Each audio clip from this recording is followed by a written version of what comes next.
अस्सलाम वालेकुम students. Vital educators और इसके ज़ेर तमाम इंग्लिश ग्रामर कोर्स और इसके सिलसिले का लेक्चर नंबर है आज 25। और इस लेक्चर में हम पिछले लेक्चर से कंटिन्यू करेंगे एडवर्ब टाइप्स को, जिस तरह हमने पार्ट ऑफ स्पीच के अंदर ऑब्वियसली फोर्थ पार्ट स्टार्ट किया हुआ है विच इज़ एडवर्ब। और एडवर्ब के बारे में हम पिछले लेक्चर में पढ़ चुके हैं कि ये एक ऐसा वर्ड है जो डिस्क्राइब करता है। ये मैं एक बार फिर इसको लिख देता हूँ क्योंकि डेफिनेटली आज इसकी जिस टाइप्स को हमने इस लेक्चर में डिस्कस करना है उसके लिए अगेन इसकी डेफिनेशन आपके जहन में होना ज़रूरी है। It describes the words like for example. ज़ाहिर एक और एडवर्ब हो सकता है, अनदर एडवर्ब, सब्जेक्ट और एडजेक्टिव, या आप यूं कह सकते हैं कि एक वर्ब को भी ये कर सकता है। तो अब बहुत सारी चीज़ें इसमें आ जाती हैं ज़ाहिर है, और इसकी टाइप्स को अंडरस्टैंड करना भी इस लिहाज से ज़रूरी है क्योंकि फिर इसमें कन्फ्यूजन्स बड़े क्रिएट होते हैं अक्सर एडवर्ब्स के अंदर। तो ज़ाहिर है कि जब हम इसकी टाइप्स को अंडरस्टैंड कर लेंगे फिर हमारे लिए कन्फ्यूजन्स जो हैं वो ज़रा कम बनेंगे। सबसे पहली चीज़ क्या है कि जी हम आज की जो है देख लेते हैं एडवर्ब टाइप्स क्या हैं। सबसे पहले नंबर पर है जी एडवर्ब ऑफ प्लेस। सबसे पहले देख लेते हैं कि एडवर्ब ऑफ प्लेस क्या है। देखें जी, प्लेस का मतलब ये है यहाँ पर, मतलब वैसे तो हमें पता है कि प्लेस का मतलब होता है कोई जगह। अब एडवर्ब ऑफ प्लेस का मतलब ये होता है कि एक ऐसा एडवर्ब जिसके अंदर आपने किसी भी यानी कि मतलब कोई नाउन है उसके साथ कोई ऐसा कोई वर्ड लगा देना है, ज़ाहिर है जिसे हम पूरे उस वर्ड को कहेंगे एडवर्ब ऑफ प्लेस, जो कि प्रॉपर मीनिंग क्रिएट करेगा या प्रॉपर डेफिनेशन क्रिएट करेगा। मिसाल के तौर पर मुझसे कोई पूछता है वेयर इज़ माई बुक। मैं आपको एक क्वेश्चन के ज़रिए समझाता हूँ। वेयर इज़ माई बुक, तो मैं उसे कहता हूँ ओवर देयर, वहाँ पर।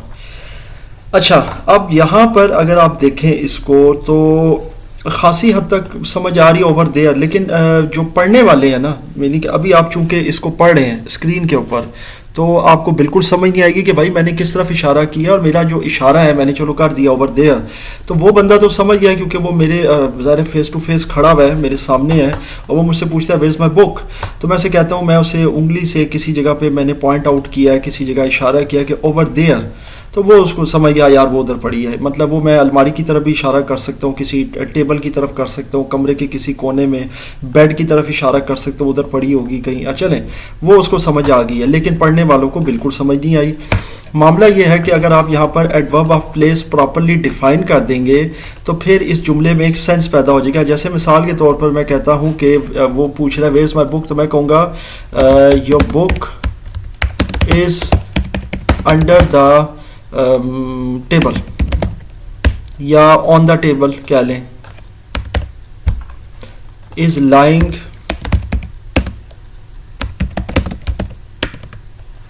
ओवर,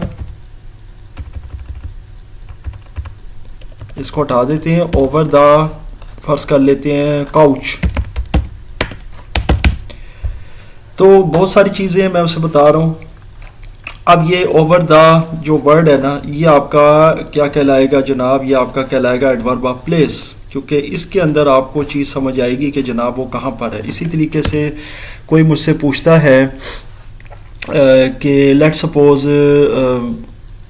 कोई चीज़ है, जैसे मैं किसी को बताता हूँ कि लैंप मेरे सर के ऊपर लटक रहा है, कोई लैंप या पंखा, तो मैं कहूँगा the fan is hanging above my head.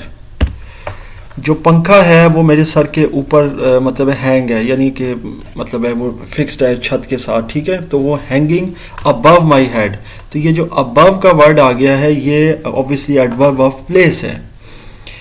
सो मतलब मेरे ख्याल से यहाँ तक आपको इस चीज़ की समझ आ रही है। इसी तरीके से मैं किसी चीज़ के बारे में कहता हूँ, जैसे मैं कहता हूँ कि sheep looked for her cat everywhere but could not find it। यानी कि उसने अपनी बिल्ली को हर जगह ढूंढा मगर वो उसे नहीं मिली।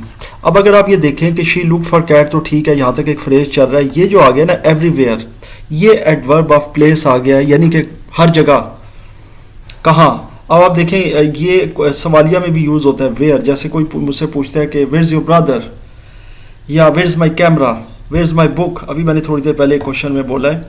तो ये भी एक ऑब्वियसली जैसे हमें पता है कि एडवर्ब ऑफ प्लेस है, लेकिन ये क्वेश्चन में आ जाता है, ये मतलब इंटरोगेशन में आ जाता है, पूछने में आ जाता है कहाँ है। तो एवरीवेयर जब ये लगेगा ना तो ये आपको पता है कंपाउंड नाउन बन गया जी, एक दो वर्ड्स मिल गए आपस में, कंपाउंड वर्ड बन गया एवरीवेयर, और ये फिर एक एडवर्ब ऑफ प्लेस बन गया। यानी इससे ये पता चल रहा है कि उसने हर जगह अपनी बिल्ली को ढूंढा but could not find it. अच्छा, इसी तरीके से मैं एक और आपको एग्जांपल दे देता हूँ। The Muslims are all over the world, अल्हम्दुलिल्लाह। तो पूरी दुनिया में मुसलमान मौजूद हैं। तो ऑल ओवर का ये जो लफ्ज़ है ये भी एडवर्ब ऑफ प्लेस है, क्योंकि इसका मतलब ये हुआ भर में, यानी कि दुनिया भर में। दुनिया तो खैर इसमें नहीं आ रही एडवर्ब ऑफ प्लेस में, मकसद है दुनिया भी आ सकती है क्योंकि हम पूरी दुनिया की बात करें, अक्रॉस द ग्लोब बात करें, लेकिन फिर भी ऑल ओवर जो स्पेसिफिकली जो वर्ड आ रहा है ना इसके अंदर, ये एडवर्ब ऑफ प्लेस के अंदर आपका आ जाएगा इस तरीके से। इसी तरीके से मैं ये कह सकता हूँ, एक और जुमला मैं सोचता हूँ मिसाल के तौर पर, his house is situated behind the mall.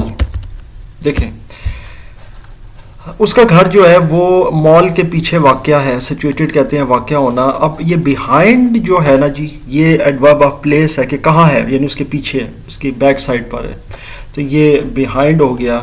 इसी तरह मैं कहता हूँ कि my friend lives in front of my house, मेरा दोस्त मेरे घर के सामने रहता है। सो इन फ्रंट ऑफ जो है ये भी एडवर्ब ऑफ प्लेस हो गया कि मेरे घर के सामने, मतलब सामने, तो ये एक प्लेस बता रहा है कि कौन सा प्लेस है जी मेरे घर के सामने।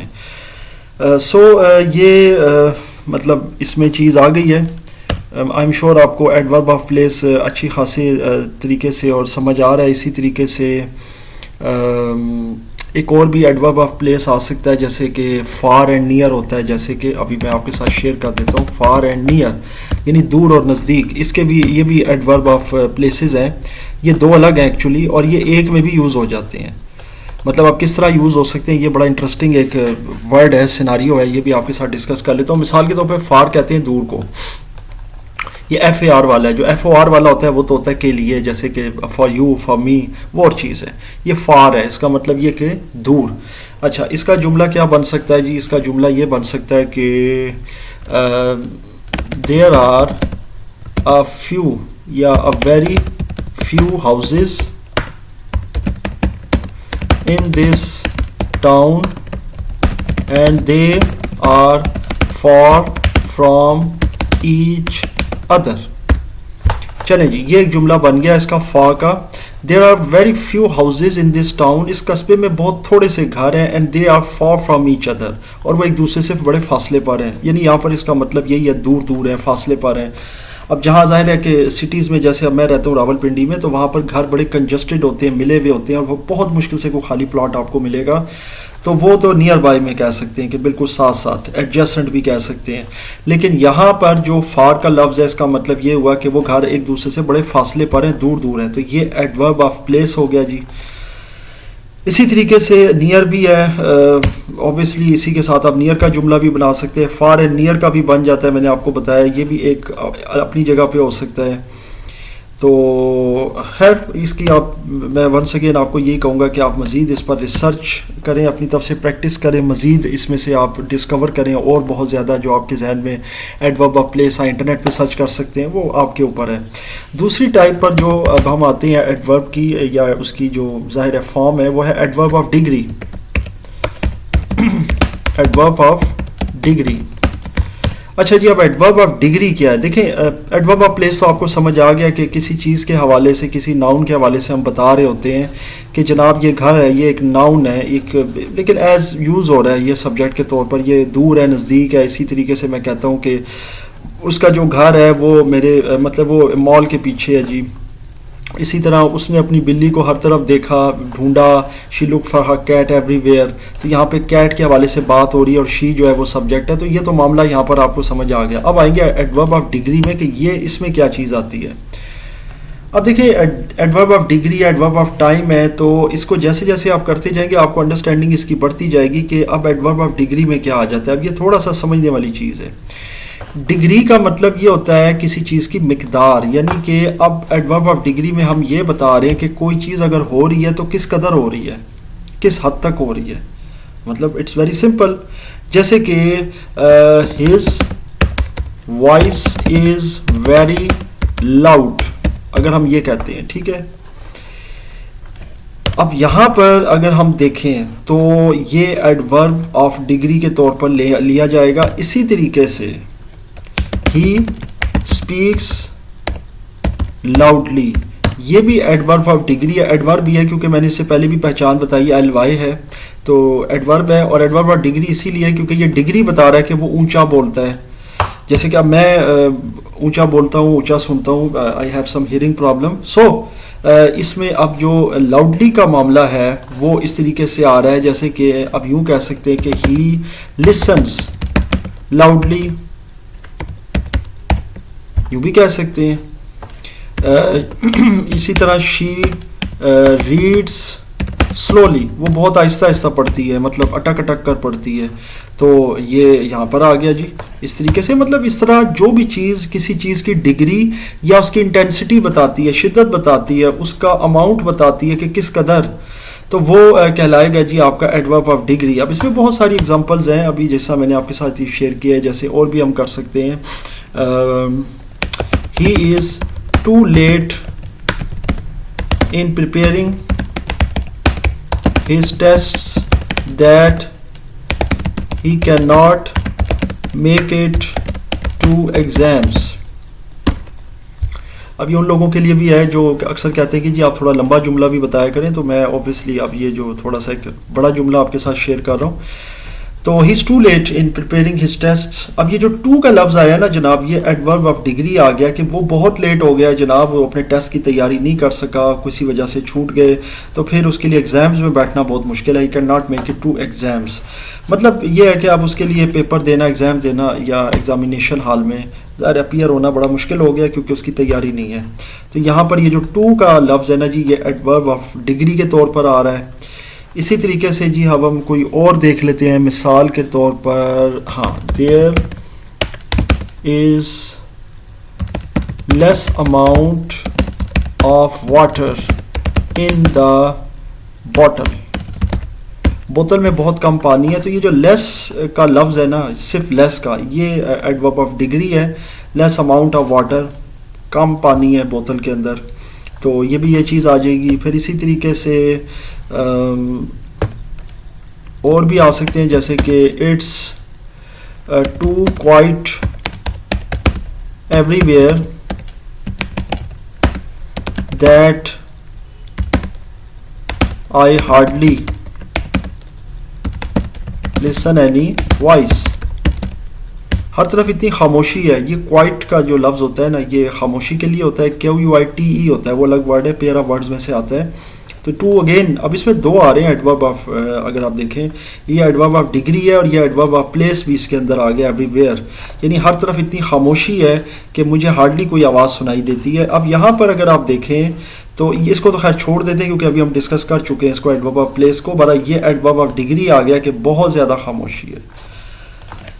सो जनाब ये एडवर्ब ऑफ डिग्री है यहाँ पर, और इसमें वेल का भी एक लफ्ज़ आ जाता है, यानी कि ही वर्कड वेरी वेल, यानी कि उसने बहुत अच्छा काम किया, एंड अचीव्ड हिज टास्क, और अपना टास्क पूरा कर लिया, यानी कि उसने बहुत अच्छे से काम किया। तो ये जो वेरी वेल है, इसमें वेल का जो लफ्ज़ है ना, ये एडवर्ब ऑफ डिग्री है कि वो उसके काम का बता रहा है कि उसने कितना अच्छा काम किया है। सो ये इस तरह बहुत सारे जो है ना ये वर्ड्स हैं इस तरह के जो एडवर्ब ऑफ डिग्रीज के जो है ना ज़ुमरे में आते हैं। और ज़ाहिर अगेन मैं वही बात आपको रिकमेंड करूँगा कि आप इसमें प्रैक्टिस और रिसर्च से जो है ना अपने आप को मज़ीद फिजिबल कर सकते हैं। अब हम बात करते हैं एडवर्ब ऑफ टाइम की। एडवर्ब ऑफ टाइम, अब देखिए एडवर्ब ऑफ टाइम जो है ना या इसकी टाइम की जो एक क्वालिटी है वो क्या चीज़ है। देखिए अब एडवर्ब ऑफ टाइम में अक्सर बच्चे कंफ्यूज रहते हैं कि जनाब टाइम जो है ना वो इसका मतलब ये हुआ कि डेट और टाइम से रिलेटेड है, जबकि ऐसा नहीं है। एडवर्ब ऑफ टाइम का मतलब ये होता है कि कोई एक्टिविटी जो परफॉर्म हो रही है उसकी हम बता रहे हैं कि वो कब हो रही है, कैसे, कितने टाइम पर, कितने टाइम से हो रही है। तो ये चीज़ें जो एडवर्ब ऑफ टाइम कहलाती हैं। मिसाल के तौर पर मैं कहता हूँ कि ही एक्सरसाइज डेली। देखें अब एक्सरसाइज जो है ये वर्ब आ गया और ये इसको क्वालिफाई कर रहा है या डिस्क्राइब कर रहा है वर्ड। ऑब्वियसली एडवर्ब है, मैंने आपको बताया एडवर्ब जो होता है किसी भी वर्ब को डिस्क्राइब या क्वालिफाई करता है। तो उसकी एक्सरसाइज की रूटीन बताई जा रही है कि वो डेली एक्सरसाइज करता है, रोज़ाना एक्सरसाइज करता है। तो ये जो डेली है ये एडवर्ब ऑफ टाइम है, क्योंकि ये बाकायदा एक टाइम मेंशन कर रहा है कि जनाब रोज़ाना एक्सरसाइज करता है। या यूँ भी कह सकते हैं ही एक्सरसाइज वंस अ वीक। ये देखें वो हफ्ते में एक बार एक्सरसाइज करता है। या यूं कह लें he goes on for a walk once a week या ट्वाइस अ वीक या थ्राइस अ वीक। यहां पर मैं थ्राइस लिख देता हूं। एक नया वर्ड भी आपको बता दें कि अगर हफ्ते में 3 बार जा रहा है तो थ्राइस अ वीक होगा, 2 बार जा रहा है ट्वाइस अ वीक होगा, 1 बार जा रहे हैं तो वंस अ वीक होगा। तो वंस, ट्वाइस एंड थ्राइस। अच्छा जी, तो ये भी एक वर्ड चले आपको मिल गया। बहरहाल he goes on for a walk thrice a week. तो ये जो इसमें ज़ाहिर है वंस, ट्वाइस, थ्राइस ये जो लफ्ज़ हैं ये डेफिनेटली आपके एडवर्ब ऑफ टाइम है। अच्छा जी, इसके बाद मज़ीद थोड़ा सा आगे चलते हैं और कुछ और देख लेते हैं। मिसाल के तौर पर I wake up early in the morning. मैं सुबह जल्दी उठता हूँ। अब यहाँ पर आप देख सकते हैं कि जो अर्ली का लफ्ज़ है ना मतलब जल्दी, सुबह, तो ये डेफिनेटली आपका एडवर्ब ऑफ टाइम है, क्योंकि इसमें ज़ाहिर है कि एक टाइम मेंशन हो रहा है कि सुबह जल्दी उठता है। कोई लेट उठता है तो वो ऑब्वियसली वो भी उसका एडवर्ब ऑफ टाइम हो जाएगा। इसी तरीके से आप कह सकते हैं कोई और वर्ड अगर देखें तो हाँ, ही ऑलवेज स्पीक्स ट्रुथ। वो हमेशा सच बोलता है। तो ऑलवेज जो लफ्ज़ है वो है जी इसके अंदर एडवर्ब ऑफ टाइम। इसी तरीके से आप कह सकते हैं finally I completed my task. आखिरकार मैंने अपना टास्क मुकम्मल कर लिया। तो फाइनली जो है लफ्ज़ ये क्या है, ये भी एडवर्ब ऑफ टाइम है। इसके अलावा कोई और सोचते हैं। अभी मैं आज अपने माइंड में कुछ चीज़ें सोच रहा हूँ जो आएँ और मतलब उसको बंदा कर सकता है। आप इसको वीकली, मंथली, ईयरली, ये जो लफ्ज़ हैं ये देखें, वीकली, मंथली, ईयरली, ये सब भी एडवर्ब ज़ाहिर एडवर्ब ऑफ टाइम में आते हैं कि कोई काम कैसे परफॉर्म हो रहा है। जैसे मैं कहता हूँ कि मैं आपको इस तरह समझा देता हूँ, I need a weekly update of my office work. मुझे अपने ऑफिस वर्क की एक वीकली अपडेट चाहिए। तो ये भी यहाँ पर भी अगर देखें तो ये एडवर्ब ऑफ टाइम के तौर पर आ जाएगा वीकली, कि मुझे हफ्तावार जो है ना रिपोर्ट चाहिए, अपडेट चाहिए, उसके बारे में मुझे ताज़ा तरीन जो है ना वो इतलात चाहिए अपने काम की, अपने दफ्तरी काम की। तो ये चीज़ भी जो है इसमें आ सकती है। मंथली, ईयरली फिर आगे आप ख़ुद भी उस हिसाब से देख सकते हैं। इसी तरीके से जैसे मैं कहता हूँ कि she studies in the evening, she studies in the evening. अब जाहिर है कि जो इवनिंग का लफ्ज़ है ये भी यहाँ पर एडवर्ब ऑफ टाइम में यूज़ हो रहा है, क्योंकि स्टडी जो है वो क्या है, ये ज़ाहिर एक वर्ब है और इसका डिस्क्रिप्शन जो है वो इवनिंग में है कि स्टडी हो रही है। स्टडी ज़ाहिर है वर्ब है, एक फेल है जो अंजाम दिया जा रहा है, एक एक्शन है जो शी परफॉर्म कर रही है यानी कि सब्जेक्ट, और उसकी जो क्वालिफिकेशन या डिस्क्रिप्शन है वो इवनिंग में है। यानी कि ये आपका एडवर्ब ऑफ टाइम है जो बता रहा है कि ये स्टडी कब होती है, इवनिंग में होती है, मॉर्निंग में होती है, वट एवर। तो इस तरह से कुछ और भी हम कह सकते हैं, जैसे मिसाल के तौर पर I have recently subscribed to a fortnightly package. अब ये देखें, मैंने अभी अभी अपना एक फोर्टनाइटली पैकेज लगाया, नहीं 15 दिन का, 2 हफ्ते का। ये फोर्टनाइटली 2 हफ्ते को कहते हैं। अब इसमें ज़ाहिर आप समझ गए होंगे कि ये जो एक एडवर्ब ऑफ टाइम है, ड्यूरेशन है, ये जो है ना एडवर्ब की टाइप आ गई है, जो बता रही है कि जनाब आपने कितने वक्त का जो है ना पैकेज लगाया है। ये था जी हमारा आज का लेक्चर सो फार, जो मैंने अभी तक आपको एडवर्ब की टाइप्स बताई हैं। इसमें हमने adverb of place, degree and time को डिस्कस किया। It was lecture number 25। और इसमें ज़ाहिर है वही एक रूटीन की बात है कि कोई किसी किस्म का कोई भी क्वेश्चन या कोई प्रॉब्लम हो तो मुझसे आप शेयर कर सकते हैं, अपने सेंटेंसेस शेयर कर सकते हैं कि इसमें कोई कन्फ्यूजन आ रही है, कोई प्रॉब्लम है, कोई मसला है। बाकी यह है कि इंशाल्लाह जो अगला लेक्चर होगा उसमें मज़ीद हम आगे पार्ट्स ऑफ स्पीच को कंटिन्यू करेंगे और आपके साथ एक नई चीज़ को डिस्कस करूँगा, एक्रोनम्स और ज़ाहिर है कि एब्रीवेशंस, और इनमें क्या फ़र्क होता है, इनको प्रोनाउंस कैसे किया जाता है, ये इनमें डिफरेंस बेसिकली क्या, अक्सर लोग इनको एक ही जैसा जो है वो समझ लेते हैं। इंशाल्लाह नेक्स्ट लेक्चर में हम उस चीज़ को लेकर चलेंगे।